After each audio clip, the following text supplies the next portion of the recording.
Bonjour et bienvenue sur les vidéos de Mon Cœur d'Enfant. Je suis Amélie Rigano, coach certifiée et également spécialisée dans un certain nombre de troubles et l'accompagnement de ces troubles, dont les troubles 10 et l'autisme et d'autres symptômes.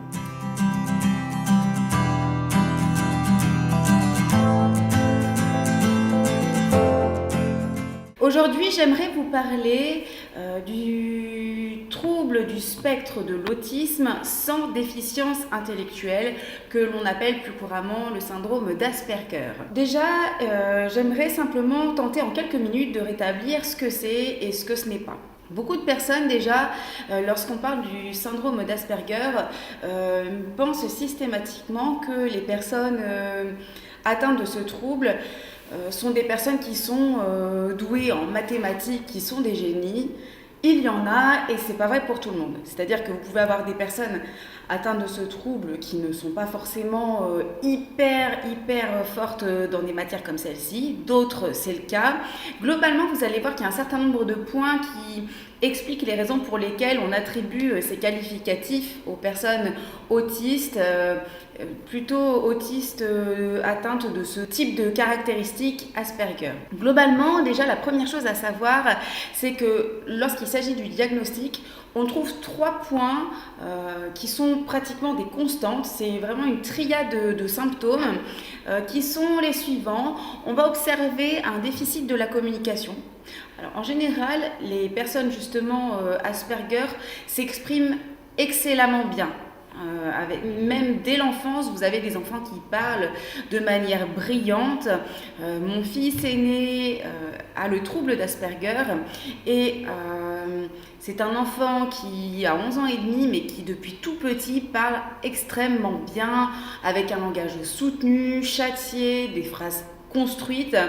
J'ai toujours dit en plaisantant, on dirait un petit bourgeois. L'entendre, c'est un vrai plaisir et c'est vrai que les adultes qui parlent avec lui se disent mais qu'est-ce que cet enfant parle bien. Donc ça se voit pas sur lui. C'est aussi d'ailleurs la constante, c'est que le trouble d'Asperger est un trouble en quelque sorte invisible. C'est aussi et un avantage et un inconvénient pour les personnes qui sont touchées par cet aspect-là. Donc déficit de communication. Le deuxième symptôme qu'on observe fréquemment, c'est un déficit social.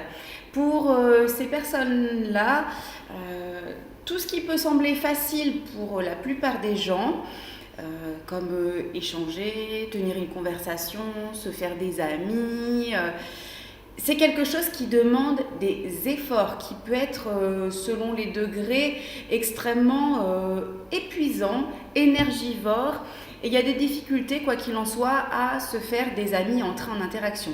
Dans des groupes que j'accompagne ou auprès d'enfants que j'accompagne, certains expriment le fait que être dans la cour et observer les autres, c'est quelque chose qui est difficile et en même temps plaisant, dans la mesure où ces enfants aimeraient aller vers les autres, mais se retiennent, ont une certaine gêne et n'osent pas, ont peur d'être rejetés ou ne savent tout simplement pas comment faire.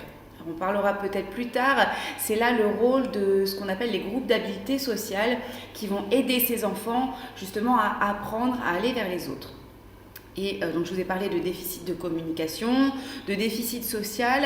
Et le troisième symptôme que l'on observe très fréquemment chez ces personnes autistes, c'est ce qu'on appelle des intérêts spécifiques. Alors, les intérêts spécifiques, ce sont des intérêts focalisés sur des domaines prédéfinis. Vous allez avoir des enfants qui vont être passionnés par le Titanic, par exemple, et qui vont connaître tout par cœur le nombre de boulons, la taille de l'iceberg, l'heure exacte, et qui vont pouvoir vous tenir des discussions à sens unique parce qu'il y a beaucoup d'écholalie, ça parle dans le même sens pendant des heures et des heures. Plutôt qu'intérêt spécifique, je préfère parler de passion puisque justement ces enfants, ces adultes sont intéressés par des sujets très précis et ces sujets précis sont réellement des passions pour ces personnes-là. Donc la meilleure façon de les accompagner, c'est de faire en sorte de les amener petit à petit à ce que ces passions puissent être socialement recevables. L'idéal est d'en faire un métier lorsque ces personnes deviennent adultes. Je vous donne l'exemple d'un jeune adolescent plutôt s'approchant de l'âge adulte qui est passionné par le carrelage et qui regarderait des carreaux de carrelage en longueur de journée. Il peut devenir carreleur et il en sera absolument passionné et très doué dans son champ de compétences. Donc voilà, la triade symptomatique chez ces personnes, vous l'aurez compris, déficit de communication, c'est compliqué, déficit social également, avec des difficultés d'interaction, en tout cas ça demande beaucoup d'énergie, et des intérêts spécifiques, des passions sur des champs déterminés, avec une tendance à parler aux personnes pendant très longtemps de ces passions et de ne pas comprendre pourquoi les autres ne s'intéressent pas particulièrement à celles-ci. Je vous dis à bientôt sur les vidéos de Mon Cœur d'Enfant. Je poursuivrai dans une prochaine vidéo sur justement la manière dont ces personnes atteintes d'autisme à un degré justement qui fait qu'elles peuvent s'exprimer, Asperger en particulier, gèrent leurs troubles, tentent de s'adapter, les difficultés que cela cause et comment on peut tourner ça à leur avantage et les aider. À bientôt sur les vidéos de Mon Cœur d'Enfant.